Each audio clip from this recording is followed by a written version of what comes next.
Next doctrine. Следующая доктрина. Jesus returned for his church. Иисус возвращается за своей церковью, либо вознесением. Восхищением. Иисус возвращается за своей церковью, либо доктрина о восхищении. Well, we could look at, we already looked at these verses at the end of each chapter. И мы уже смотрели вот все эти стихи в конце каждой главы.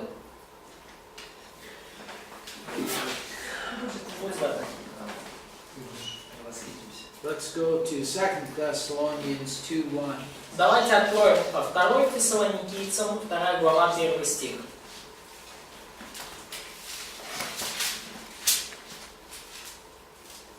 Благодать, братья, мы вас щодо приходу Господа нашего Иисуса Христа и нашего зломачения до Него.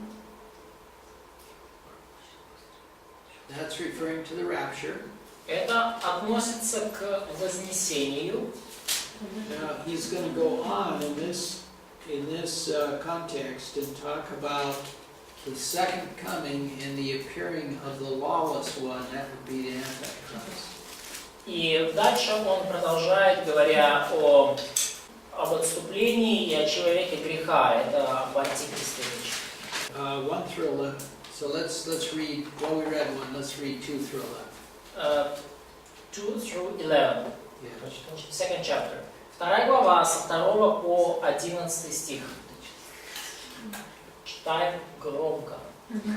Не спешить колебаться умом и смущаться ни духа, ни слова, ни послания, как бы нами посланного, будто уже наступает день Христов. Да не обольстит вас никто никак, ибо день тот не придет, доколе не придет прежде отступления и не откроется человек греха, сын погибели, противящийся и превозносящийся выше всего, называемого Богом или святыней. Так что в храме Божий сядет он как Бог, выдавая себя за Бога. Не помните ли, что я еще, находясь у вас, говорил вам это? И ныне вы знаете, что не допускать открыться ему свое время. Ибо тайна беззакония уже в действии, только не совершится до тех пор, пока не будет взят от среды, удерживающей теперь. И тогда откроется беззаконие, которого Господь Иисус убьет духом уст своих и истребит явлением пришествия своего.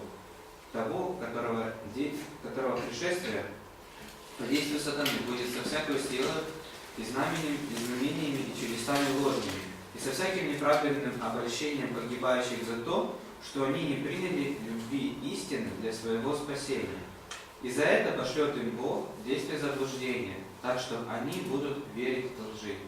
Да будут осуждены все, не веровавшие истине, но возлюбившие неправду. So, in verse 2, А в стихе 2 there's a term there that says the day of the Lord. он использует термин «День Христов». We have the day of Christ. So listen carefully. Слушайте сейчас внимательно. Day of the Lord. День Господень. То, что названо как День Христов в нашем переводе. It's a term that's used throughout the Old Testament prophets. Это термин, который используется постоянно у всех ветхозаветных пророков. And they describe it as a time of great suffering and judgment. И описан как день великой скорби и великих страданий и осуждения, суда. Isaiah describes it that way. И Исаия таким образом его описывает. But then also includes the millennial time. И также этот the Day of the Lord includes да, и также День Господень включает время тысячелетнего царства. So from Revelation we know that this rule of Christ is 1,000 years. И из книги Откровения мы знаем, что Христос будет править 1000 лет. So the day of the Lord starts with the tribulation. И День Господень начинается с великой скорби, с начала великой скорби. It goes through the entire time until the new heavens and new earth. И идет и будет продолжаться все это время вплоть до нового неба и новой земли. So it's a time when God has very close control well, he always has control, but when he involves himself in the affairs of the earth in a very dramatic way. Когда это время, когда у Бога есть, Бог особым образом правит и вмешивается в дела на земле совершенно специфическим образом, очень вплотную участвует. When he says day of the Lord, he's not talking about a 24-hour period. That's pretty obvious from the context. И из контекста совершенно очевидно, что когда он говорит о Дне Господнем, он не подразумевает 24-часовой какой-то день. So now let's look at the text here in 2 Thessalonians. И давайте посмотрим теперь на текст вот во 2 Фессалоницам. So don't think that this day of the Lord, you're already in it. It's already occurred. И он говорит, не думайте, что вы уже находитесь в этом Дне Господнем, что он уже произошел. So they were concerned, some were concerned, we didn't get raptured. А некоторые из них были обеспокоены тем, что мы же такие не восхищены. And then some thought the Lord should already have returned and he's not here. А некоторые беспокоились по другому поводу. Господь уже вроде бы должен был прийти, а его еще нет. And so Paul is trying to clear these misconceptions up. И Павел пытается развеять вот эти недоразумения. And so he says in 3, И он говорит в третьем стихе, this day of the Lord will not come unless the apostasy comes first. он говорит, что день тот не придет, доколе не придет прежде отступления. And the man of sin is revealed. И не откроется человек греха. So what he's saying is, during this period of time, the man of sin is going to be revealed. И что он говорит? Вот во время этого периода 7-летнего откроется человек греха. He's not been, so you're not there. Ну и поскольку еще не открылся, то он еще и не здесь. And this man of sin will require worship. И этот человек греха будет требовать поклонения себе. He's going to take a seat at the temple of God. И он сядет в храме Господнем. And Paul said, don't you remember I talked about this when I was with you? И Павел говорит, что помните, я об этом вам говорил, когда был с вами. Now in 6 he says, В стихе 6 он говорит, and you know what restrains him now. и знаете ли вы, что не допускает открыться ему в свое время? Ну, сейчас. And 7 he says this lawlessness is already at work, only it's being restrained. Но он говорит, что тайна беззакония уже в действии, но пока она, скажем так, заморожена, остановлена. And until this restraint is taken out of the way. Пока, то есть или удержана, и пока она будет удержана до тех пор, пока не будет взять среды удерживающей теперь. So this restrainer is going to get out of the way. То есть вот этот вот удерживающий должен And then this lawless one will be revealed. взят от среды, и тогда откроется беззаконие. А кто это взял? So, who is this restrainer? Big question. The Holy Spirit. Дух Святой. The Holy Spirit who indwells believers. Дух Святой, который пребывает в верующих. So what happens right here is that Что происходит прямо здесь? all of the believers on earth who have the Holy Spirit within them, Все верующие, в которых пребывает Дух Святой, who have had an impact on the earth because of that, they're walking in the Spirit, которые оказывали влияние на мир в силу своего хождения в Духе, потому что они поступали по Духу, will be taken out of the way. они сейчас будут забраны. So on the first day of the tribulation, how many believers are on the earth? И в первый день Великой Скорби сколько верующих находится на земле? Zero. Yeah.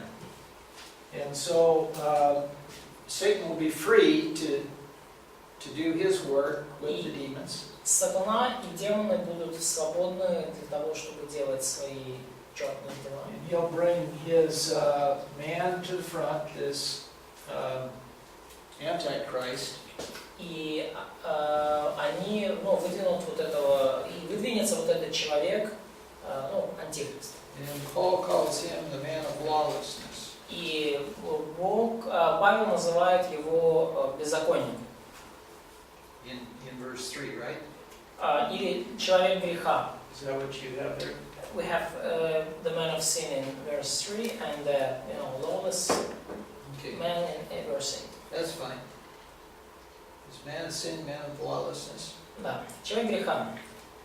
So this restrainer will be out of the way now. He is free to do his work. Итак, да, удерживающий будет взят от среды, и теперь беззаконник свободен, чтобы делать свои дела. В 8 стихе дальше говорится, и тогда откроется беззаконник, уже получается, когда уже верующих не будет, уже будет священник, да? И дальше, которого Господь Иисус убьет духом уст своих и истребит явлением пришествия своего. То есть речь идет о том, когда он на Елеонскую гору придет. So, it's written about that lawless one will be revealed, whom the Lord will slay with the breath of his mouth and bring to an end by the appearance of his coming. It talks about his second coming on the way, mountain of Olives, Перед самим уже царствованием. before millennial kingdom. Ага.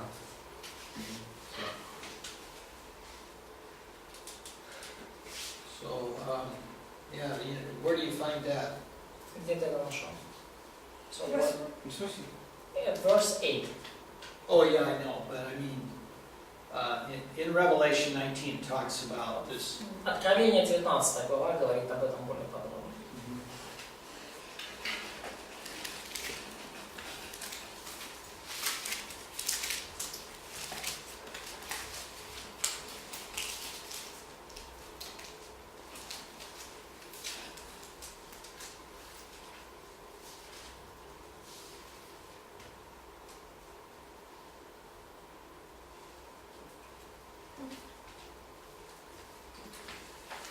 So, let's just take a look at that quickly. Revelation 19, 19 and 20. Давайте прочитаем быстренько. Откровение 19 глава, 19-20 стих. Откровение 19 глава, 19-20 стих.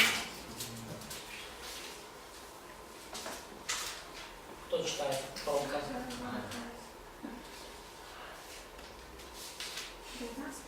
19 глава, 19-20 стих.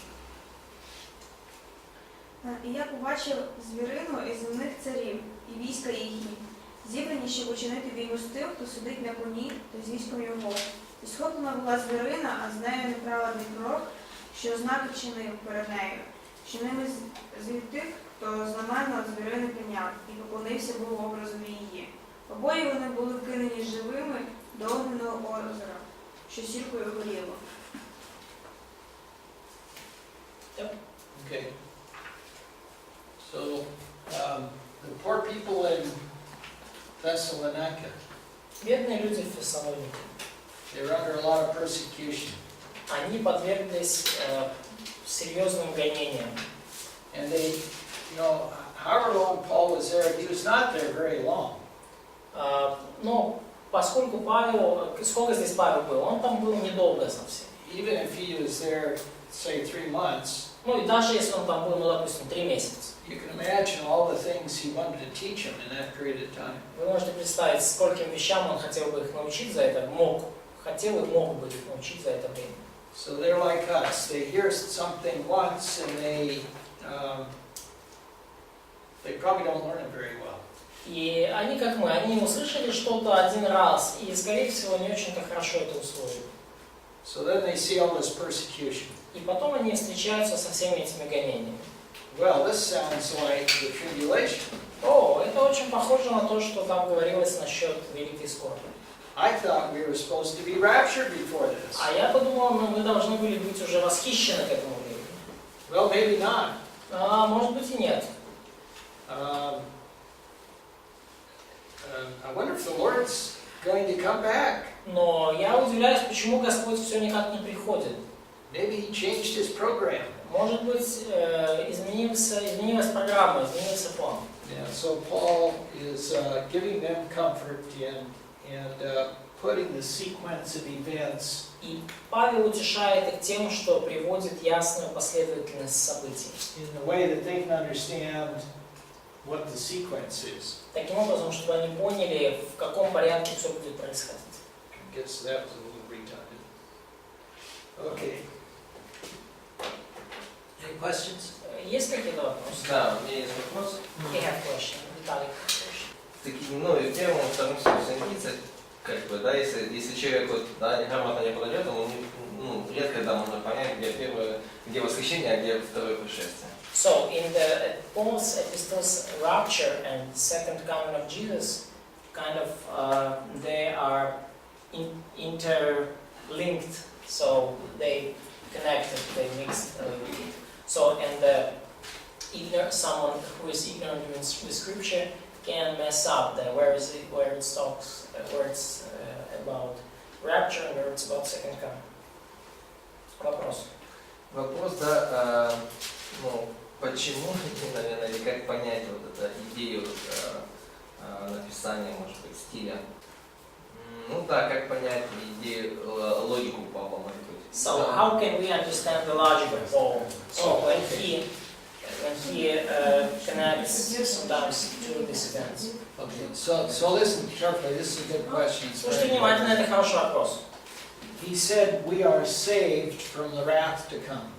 Он говорит о том, что мы спасены от грядущего гнева. Now that gives you the sequence of the rapture. И это дает вам последовательность событий и касается конкретно последовательность восхищения. You are saved from this period of time. Вы спасены от этого периода времени. Then he talks about when the man of sin will come. И далее он говорит о том, когда придет человек греха. So he comes during the time of wrath. Он придет во время вот этого времени гнева. We're not here. Мы не там же. Paul makes that clear. И Павел делает это очень ясно. And then Christ will come to judge the man of sin. И далее Христос придет, чтобы осудить человека греха. So these are, he makes very clear, this happens first. Он делает очень ясно это разъясняет. Сначала произойдет это, Then this, восхищение, потом then this. великая скорбь, потом второе пришествие. Any other questions? Есть ли еще вопрос? Now,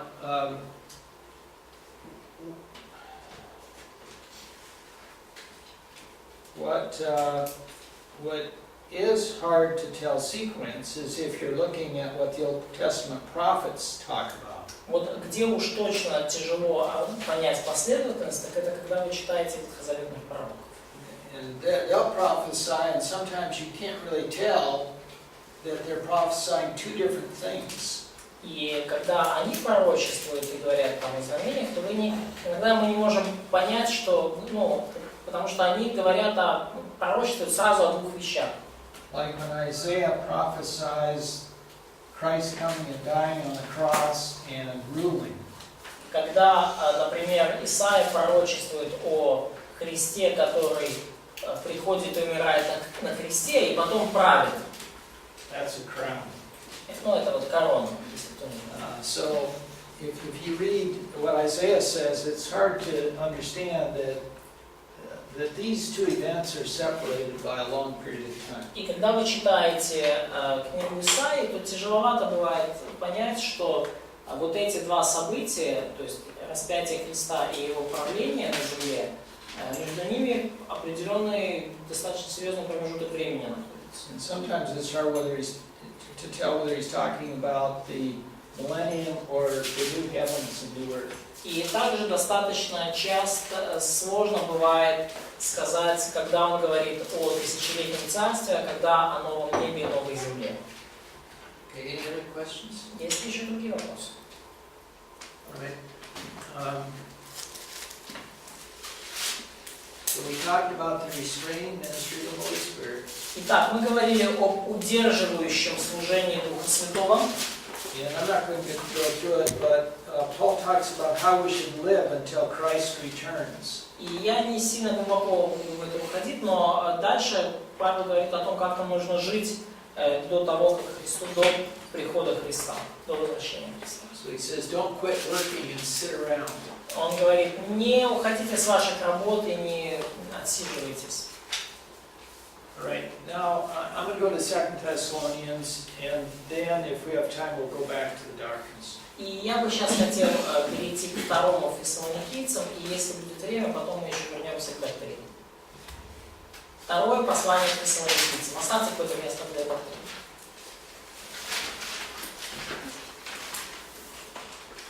Okay. So remember, the occasion of writing the second book was shortly after the first book. Вы помните, да, то есть поводом к написанию второй книги, которая была написана почти сразу после первой. And some people thought that they had missed the rapture. Некоторые люди думали, что они пропустили вознесение, восхищение. Some thought maybe the Lord wasn't even going to come back. И они также думали, что, может быть, Господь не вернется. Some of them decided they'd quit working because why work if the Lord's going to come back right away? Некоторые из них перестали работать, потому что зачем работать, если Господь вот-вот вернется. Okay. So, first point, the author, Итак, or the title, excuse me. первый пункт во втором Фессалоникийцам. Название. The second letter to the Thessalonians. Второе к Фессалоникийцам. And the author, Второй автор. Paul. Второй раздел. Павел. Third point, the recipients. Третий пункт. Получатели. And we know that it's the church in Thessalonica. И мы знаем, что это церковь в Фессалонике. And probably Paul had got a report back in Corinth about conditions in the church. И похоже, что Павел получил какой-то ответ назад в Коринф о том, как дела обстоят в церкви. And some of the news was good. И некоторые новости были хорошими. The church was growing. Церковь росла, I'm growing spiritually. и росла и духовно в том числе. But some was bad. А некоторые новости были похуже. And it had to do with teaching concerning the day of the Lord. Потому что им пришлось там столкнуться с одним учением касательно Дня Господня. So because of that, Paul felt that it was important that he write this second epistle. И из-за этого Павел посчитал важным написать второе послание. So the theme, Тема, 4 раздел. believers are instructed as to how to live in view of Christ's return. Наставление верующим о том, как жить в свете возвращения Христа. Наставление верующим о том, как жить в свете возвращения Христа.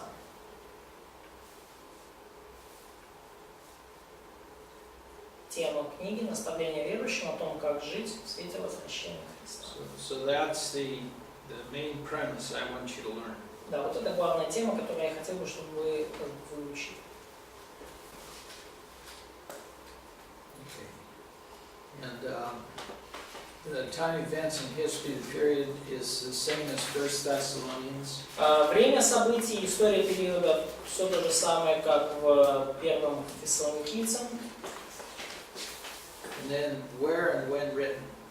И также где и когда написано. 1.6. 6 раздел, да. Можно вопрос? The Kate has question. Oh, okay. Так что восхищение может быть через 30 секунд? So, can rapture occur 30 seconds later? Could rapture? Right now? Yes. Yes. Да. Вау.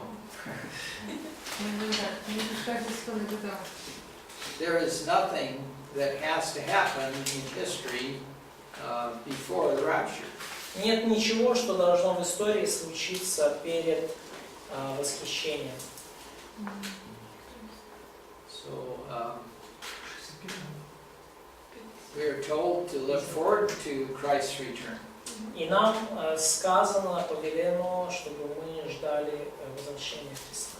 Paul's point is you don't know when it's going to occur, so you ought to live your life like it's going to occur soon. И Павел делает акцент, что вы не знаете, когда это произойдет, поэтому вы должны жить так, как будто это произойдет совсем скоро. Но не забывать, что есть завтра. But not forget that there is a still could be that tomorrow. Yeah, so don't quit working. Да, поэтому не бросайте вашу работу. 6 пункт. Where and when written? Место и время написания. Book was written in Corinth between late 51 and September of 52. Книга написана в Коринфе в промежутке между концом 51 года и сентябрем 52 года. And I'm going to give you an outline. И я сейчас дам вам план книги. The first point is thanks for the believer's faithfulness in suffering. Первый пункт. Благодарность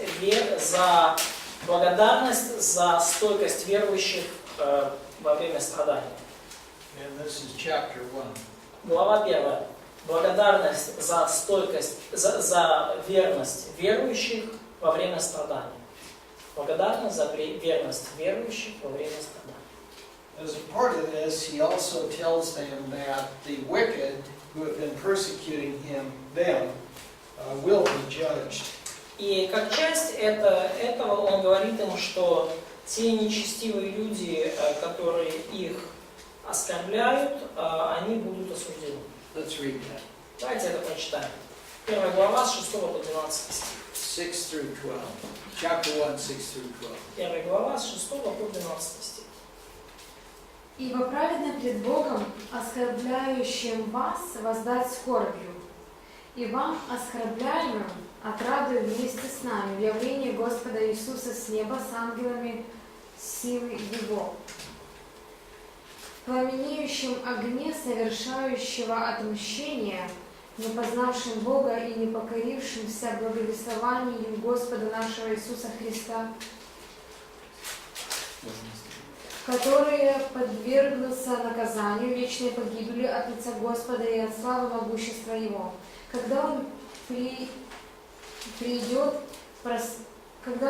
прославиться во святых Своих и явится дивным день во всех веровавших, так как вы поверили нашему свидетельству. Для сего и молимся всегда за вас, чтобы Бог наш соделал вас достойным звания и совершил всякое благоволение, благости и дело веры в силе. So where does he say that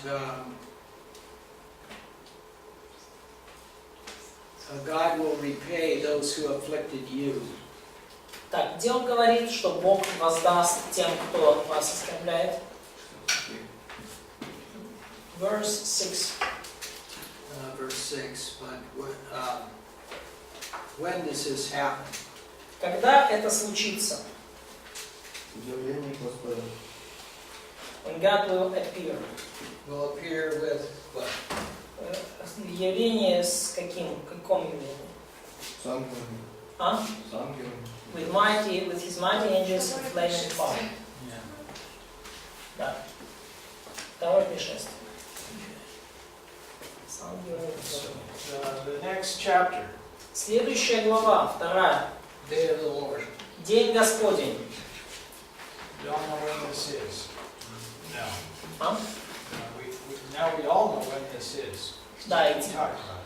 Да, и теперь мы уже точно знаем, где он, потому что он уже об этом сказал. And then 3, the believer's walk. И третье, жизнь верующего.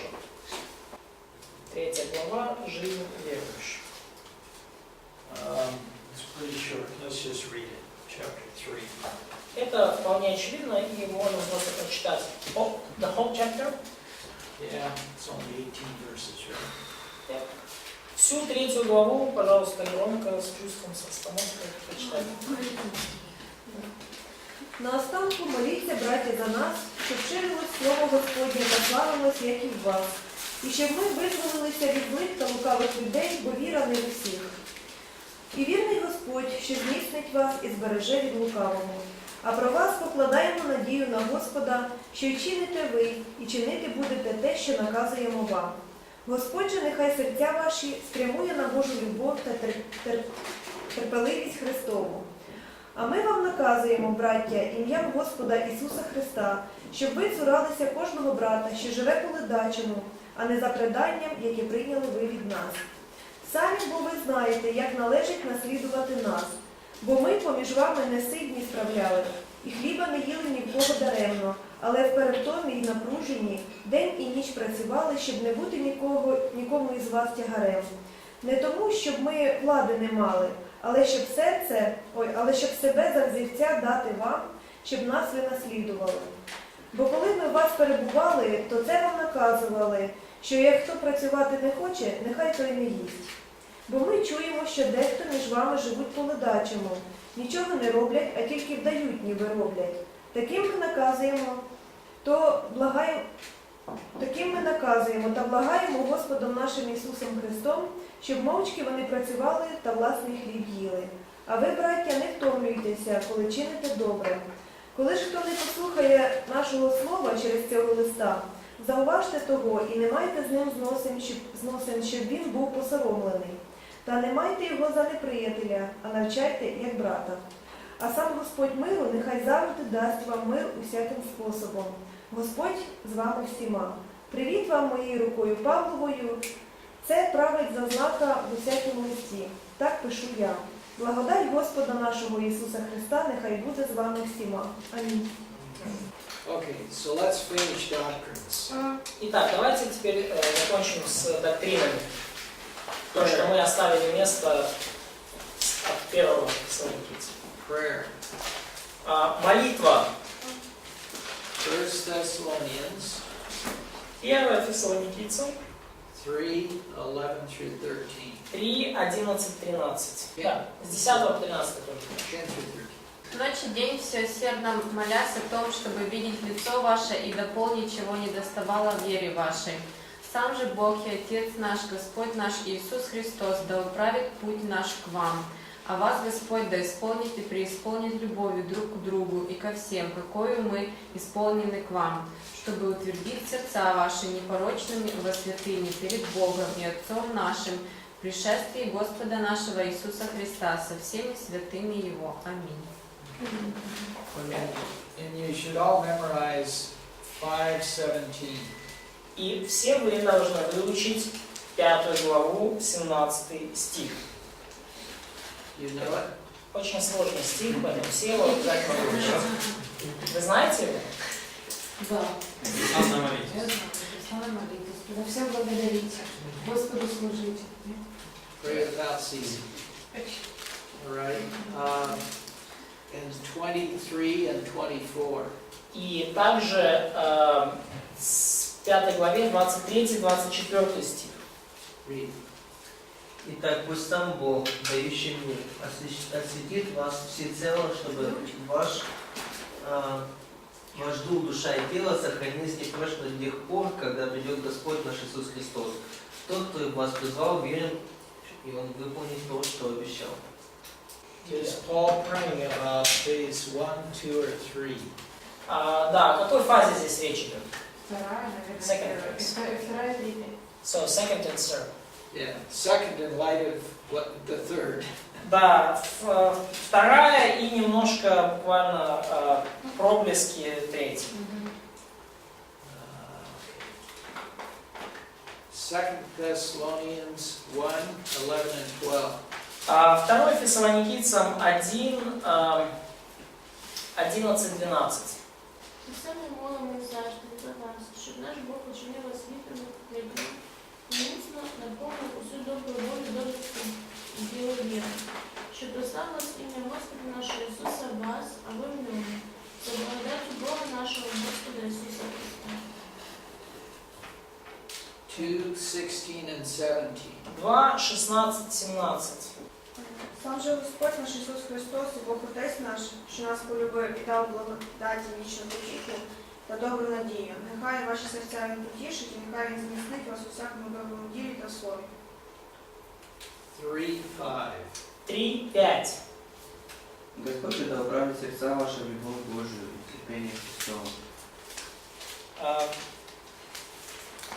3:16. 2 Фессалоникийцам 3:16. Сам же Господь мира даст вам мир всегда во всем, Господь со всеми вами. А тут где доктрина молитвы? Is it about prayer? Yes. Да. He's praying. Да, он молится. So do you see anything common in these prayers? Видите ли вы что-то общее в этих молитвах?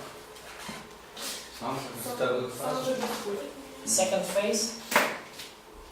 Faith? Сам же Phase number 2 of Oh, salvation. yes, yes. А? Что? Well, Сам Господь. The God Himself. Управить. He speaks about God Himself who will do something. oh, sure. What is he asking God to do for them in several of these? О чем он молится, чтобы Бог сделал для них несколько раз? Ну, несколько раз молится о чем-то, чтобы Бог сделал для них. Чтобы управил, утешил, дал надежду, So He will comfort them, He will give hope to them, Короче, порядок give навел. them peace, make an order in their life, etc. Yeah, because they are anxious, they are worried, and so he asks for their comfort and peace. Потому что они обеспокоены, они очень их вот эта вся ситуация напрягает, и он молится о том, чтобы Бог дал им утешение и мир. Okay, choosing an election, 2 Thessalonians 2:13 and 14. Также choosing election are the same words in Russian. Okay. That's Ну, fine. избрание. 2 Фессалоникийцам 2:13-14. Доктрина об избрании, да? Doctrine of choosing or election. Yeah? Yes. Доктрина об избрании.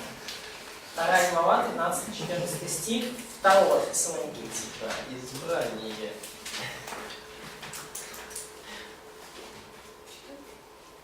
Read. 2 глава, 2 Фессалоникийцам, 13-14. А ми завжди повинні дякувати Богові за вас, улюблені Господом браття, що Бог вибрав вас спочатку на спасіння освяченням Духа та вірою в правду, до чого покликав Він вас через нашу Євангелію, щоб отримати славу Господа нашого Ісуса Христа.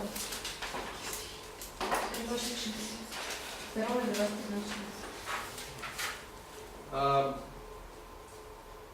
Next one is glory for believers. Еще одна доктрина – слава для верующих. 1 Thessalonians 1:10. Или прославление верующих. 1 Фессалоникийцам 1:10.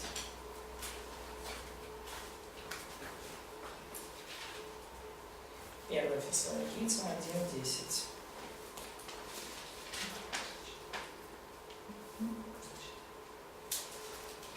Первое Фессалоникийцам 1:10. Слава верующих.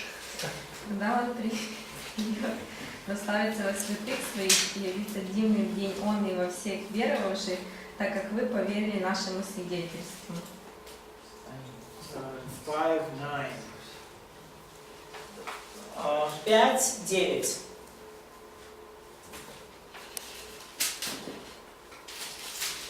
Ведь Бог предназначил нас не для гнева, а для спасения, которое мы получаем через Господа нашего Иисуса Христа. 2 Thessalonians 1:7. 2 Фессалоникийцам 1:7. А вам, хто утиски терпить, відпочинок від нами, коли з'явиться з неба Господь Ісус, ангелом сили своєї.